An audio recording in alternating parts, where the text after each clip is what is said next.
Hey everyone, welcome back for another deep dive. Yeah, great to be here. Today we're diving into a topic that I think a lot of our listeners have probably heard of, but might be a little intimidated by, and that's the EB1A visa. It's sometimes called the Extraordinary Ability Visa. Exactly. Yeah, the extraordinary ability visa. And I think there's this perception that it's really only for, you know, Nobel Prize winners and Olympic athletes. Right. But we're going to kind of unpack that a little bit today and see, is that really true? Or is this something that could be more attainable than maybe we think, especially for our audience, a lot of PhDs, a lot of researchers? Absolutely. Yeah, it's a fantastic opportunity, I think, for people who are looking for, career independence and flexibility in the US. It allows them to work for any employer or even be self-employed. Yeah, so really kind of unlock your potential in the U.S. career landscape. Exactly. So that's exciting. So let's talk about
Exactly. Yeah. It's not just, understanding the criteria in theory, it's seeing how they actually play out in real world examples. That makes sense. And the newsletter also keeps you updated on any changes to immigration policies or procedures, Right. Exactly. which is obviously really important. Very important. Okay, so I've reviewed the criteria. hmm I've maybe even talked to an immigration attorney, and I'm feeling pretty confident that I'm eligible. What's next? So next is gathering your documentation and evidence. So this is where you compile all of those, awards, publications, testimonials, and other supporting materials that you're going to use to prove that you meet those criteria. Yeah. Okay, this is where I could see things getting really overwhelming Right. because we're talking about a lot of paperwork potentially. Yeah, a lot of paperwork. And that's where the greencardforphd.com DIY packet is a really useful tool. Okay, so tell me more about this DIY packet, like what's actually in it. Yeah, so it has these, meticulously crafted templates and guides that are specifically designed for the EB1A application. Okay. So you'll find, sample reference letters, petition letter, outlines, checklists to make sure that you don't miss any critical, pieces of evidence. Okay. And even tips on how to, request letters of recommendation. So it's like having a personal assistant helping you organize everything. Exactly. Yeah. That sounds amazing. Yeah, it takes a lot of the guesswork out of it. Okay, so I've gathered all my evidence. It's organized. I'm feeling good. What's next? So next, you're going to prepare Form I-140, which is, the heart of your EB1A application. Okay, so this is the official document that I'm Trash. sending to USCIS. Yep, and it has three main parts. So first, there's Form I-140 itself, which is a pretty straightforward form. Okay. You can get it on the USCIS website. Okay. It asks for, basic information about you and your chosen EB1A criteria. All right, so that part seems pretty straightforward. What about the other parts? So the second part is the petition letter. And this is really where you get to, tell your story Okay. and articulate why you believe you meet the EB1A criteria. So what makes a good petition letter? Yeah, so, think of it as a narrative that connects the dots between your achievements and those specific criteria. Okay. So you want to highlight your accomplishments, explain, their significance within your field, and tie them directly back to the requirements for demonstrating extraordinary ability. So it's not just listing things. It's really about framing them in a way that's relevant to the EB1A. Exactly. And this is another area where the greencardforphd.com DIY packet is really helpful. Okay. Because it includes a sample petition letter that you can use as a starting point. Okay, so I can kind of see how it's supposed to look and how to structure it. Exactly. Awesome. Yeah, it shows you, how to structure your narrative, how to, highlight those key accomplishments. Okay, so we've got the form, we've got the petition letter. What's the third component? The third component is your evidence packet. Okay. So all of that documentation that you gathered in step 2, Right. this is where you're going to present it. So it's not enough to just have it. You have to present it in a way that makes sense. Exactly. Yeah. You have to organize it in a way that, USCIS can easily understand. All right, because they're looking at tons of these applications. Tons of them. So any tips on how to stay organized with all that? Yeah. The greencardforphd.com DIY packet Where? is your friend here. Okay. It tells you exactly how to organize it, how to label each document, how to create a table of contents so that they can easily navigate it. Okay, so really taking all that paperwork and making it into like a streamlined, easy to follow package. Okay, I've got my form, I've got my letter, I've got my evidence all organized. What do I do now? Do I just like stuff it in an envelope and send it off? Not quite. Okay. The next step is submitting your I-140 petition. Okay. And there's a couple things to keep in mind here. Like what? So first, you want to make sure you have the correct filing address, Okay. which can vary depending on your location and whether you're using premium processing. Premium processing? What's that? Yeah, so premium processing is basically an expedited service Okay. that guarantees a decision on your petition within 15 calendar days. So if I'm impatient, I should do that. If you're impatient and you have the extra money, Okay. because it does cost an additional fee. Got it. So that's an option. But whether I do premium processing or not, I got to make Right. sure I'm sending it to the right Yes, place. yeah, double check that address. Okay. And what else should I keep in mind when I'm submitting? Yeah, you want to make sure that your entire, petition packet is complete. It's well organized and, securely packaged. And I always recommend using a trackable courier service. Right. So you know it got there. Exactly. Because I've put so much work into this, I don't want it to get lost. Absolutely. And, even with all the preparation and organization, it's natural to feel a little anxious at this point. Oh, yeah, for sure. It's a big step. Big step. You want to make sure you did everything right. So any tips for dealing with that anxiety? This is another area where the greencardforphd.com knowledge bot can be really helpful. Okay. Think of it as like a 247 helpline for any last-minute questions or concerns you might have. So if I'm like freaking out and I'm like, did I send it to the right place or is this document the right one? I could ask the knowledge bot. Exactly. Okay. That's awesome. Yeah, it's like having a, EB1A expert available at your fingertips. Perfect. Okay. So I sent in my application. I did everything right. Mm-hmm. What happens now? Do I just wait? Well, you're not totally off the hook yet. Okay. The next step is monitoring your petition status. All right. So what does that involve? So after you submit your application, you're going to receive a notice of action from USCIS. Okay. Confirming that they've received your petition, and it's going to have a unique case number that you can use to track the progress online. So I can actually see where it is in the process. You can. That's cool. And how long does it usually take for them to make a decision? So processing times can vary.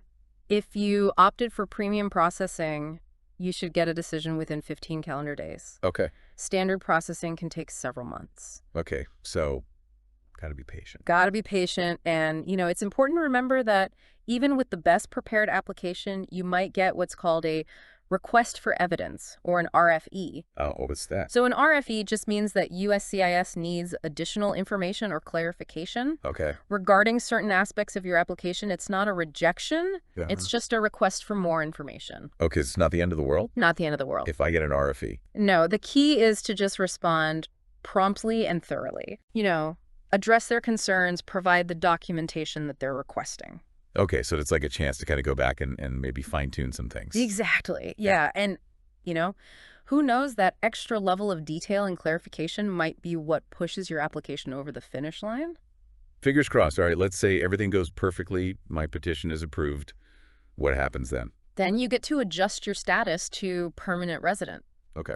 So if you're already in the U.S., you'll file Form I-485 Adjustment of Status. Okay. If you're outside the U.S., you'll go through consular processing at a U.S. embassy or consulate in your home country. Okay, so the final steps depend on where I am in my current immigration status. Exactly. Wow. This has been a journey. We've gone from... Exactly. Wow. This has been a journey. We've gone from, those 10 criteria all the way to getting my green card. We have. It's been a deep dive. It really has. And, I think we've shown that this EB1A visa, it's not just for, these superhumans. It's for anyone who's really dedicated to their field and has made significant contributions. Yeah. So for anyone listening who's thinking, maybe this is something I could do, I encourage you to explore it further. Head over to greencardforphd.com. They have tons of resources. Yeah. You might be surprised at what you're eligible for, Don't underestimate yourself and your accomplishments. I agree. Yeah, don't sell yourself short. All right, that's all the time we have for today. Thanks for joining us for another deep dive.